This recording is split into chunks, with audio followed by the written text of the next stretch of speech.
Hello, Taylor Elwood here, and today we're going to explore a very important question.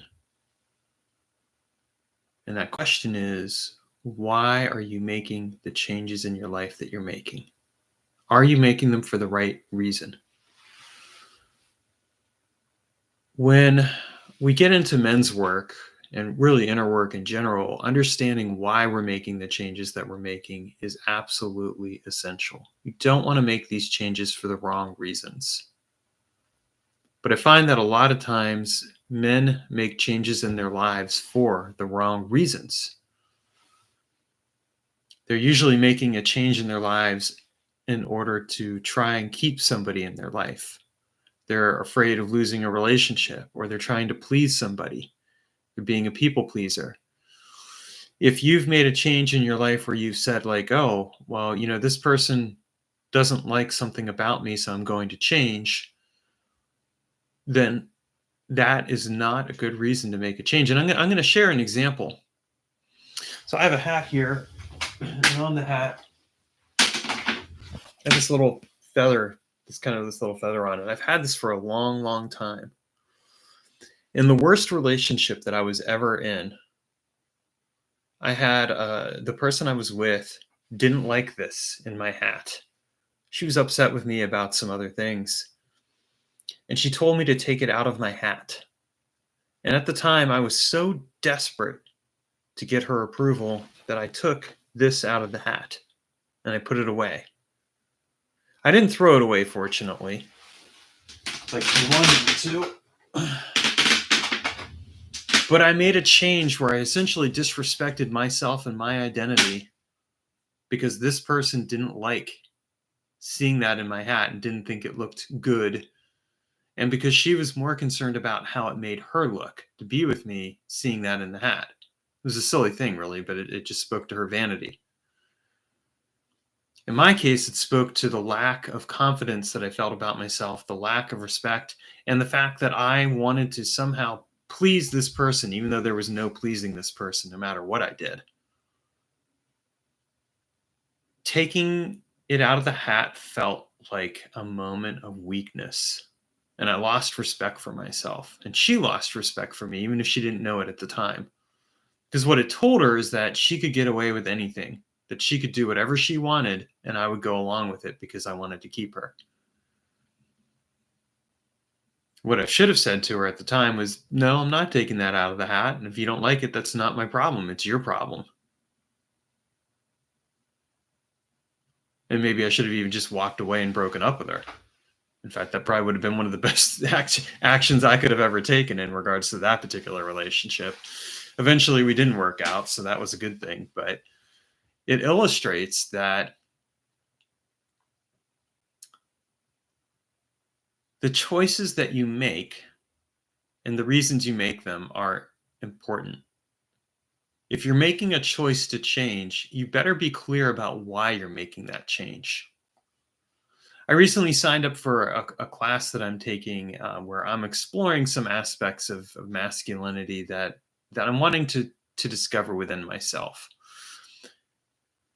And in the first video, the instructor said, if you're doing this to get results from someone else, then stop right now. Don't even go any further in this course because that isn't the purpose of this course, and you're doing it for the wrong reasons. If you want if you're taking this course to make someone else change, then you're doing it for the wrong reason. This is a course where it's really about learning how to master yourself, to be in control, to learning how to take responsibility for yourself and your choices in the way you approach your life. And that struck me. I watched that video probably 3 times, and I really thought about that question. Why am I taking this course? Am I taking this because I want to get a result from someone else, or am I taking this for the right reasons? And I ultimately came away with the conclusion, I'm taking this for the right reasons. I'm taking this course for me. I don't know how taking this course will change my relationships per se with anybody else. I mean, that'll just happen organically, and we'll see what happens.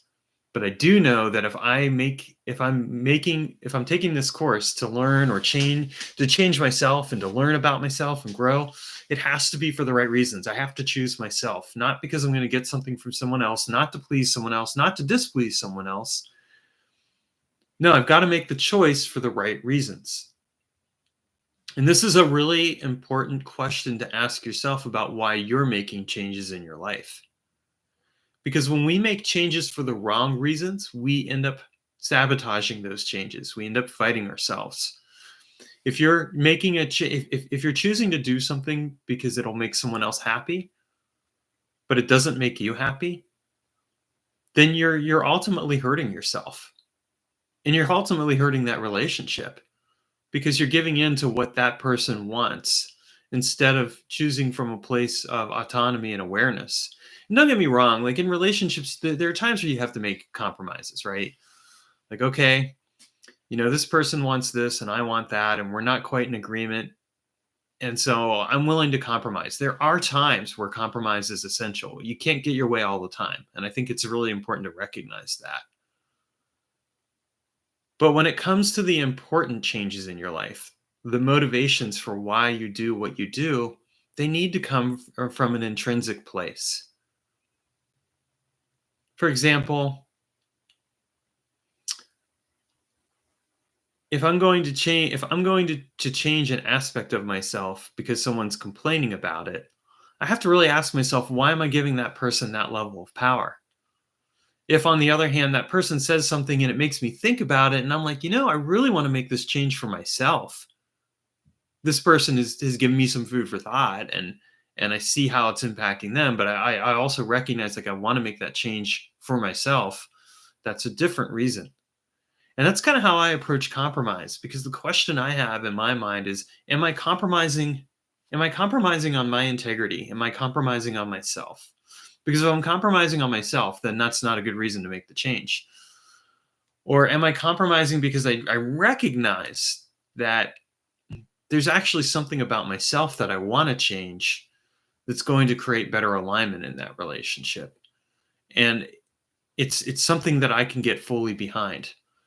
If I'm not able to buy into it inwardly, I might for a time be able to make that change externally, but at some point I will end up sabotaging myself. And I will end up sabotaging that change in that relationship. We've all been there and done that. I've done it before.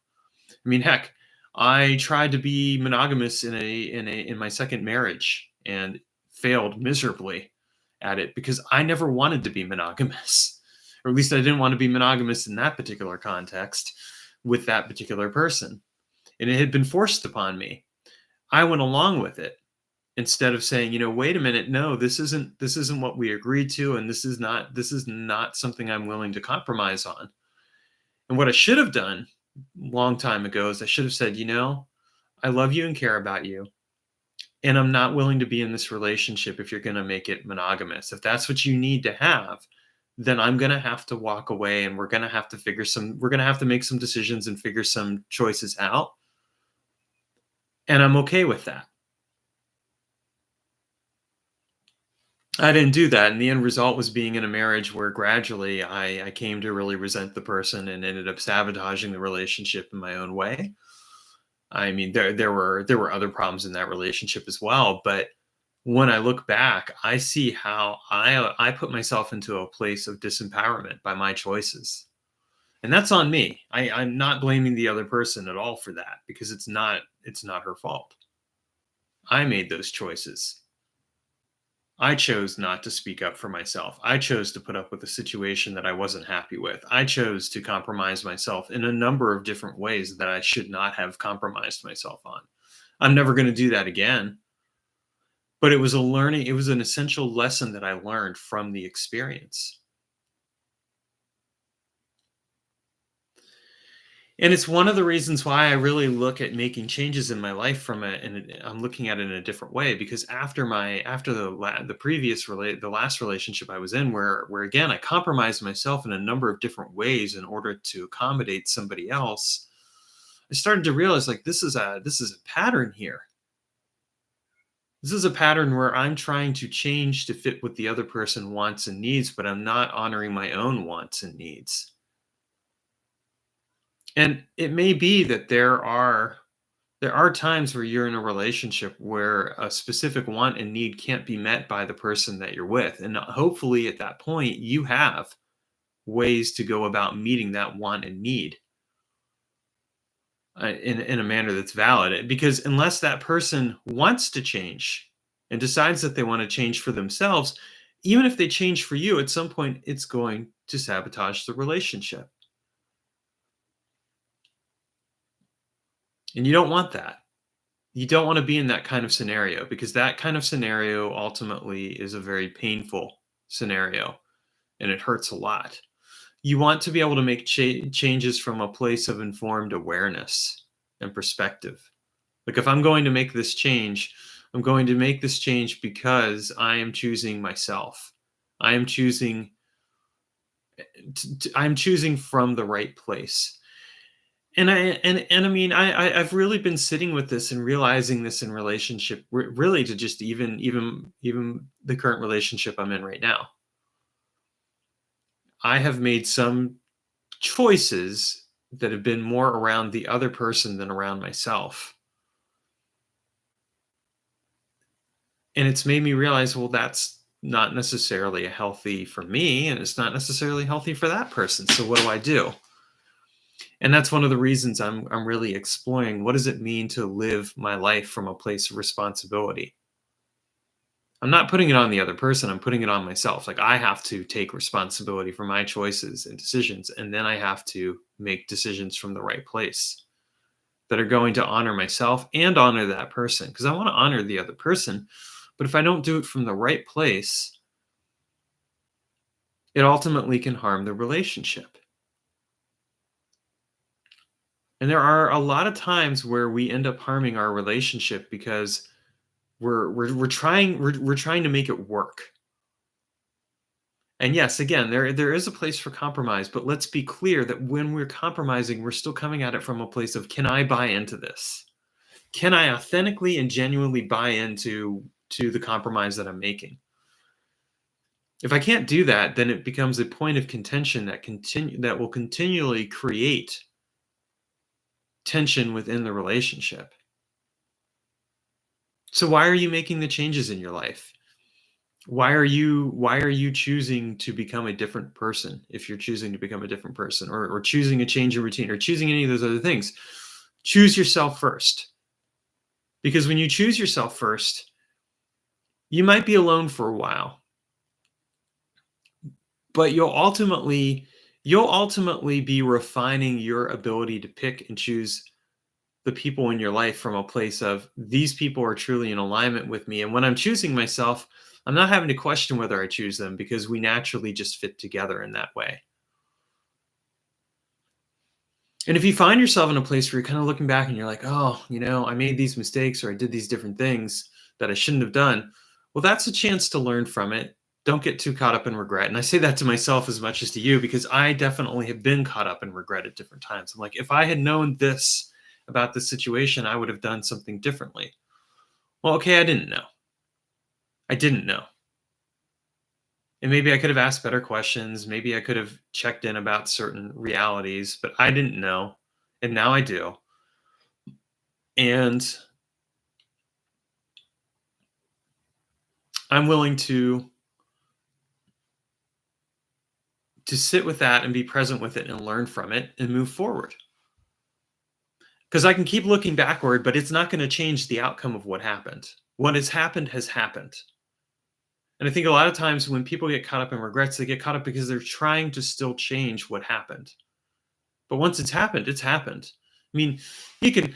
Speaking of someone who practices magic, you can do some interesting space time magic work around retroactive decisions, where you retroactively work through and make a different choice that changes the possibilities in the present and the future. It still doesn't change the past; it just changes what's available to you now or in the future, and that can be a good thing. But the most important skill you can learn from all of this is the realization of, I am choosing to become the best possible person for myself. I am choosing to live my life and transform the way I show up in the world. I am choosing to be a better person. I am choosing all this for me. And if it benefits someone else, that's great.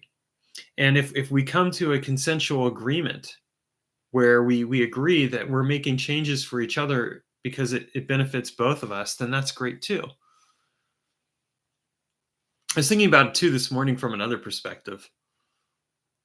And that perspective was I was thinking about it from the perspective of sex because I was thinking about times where I've had sex with somebody where I didn't really want to have sex.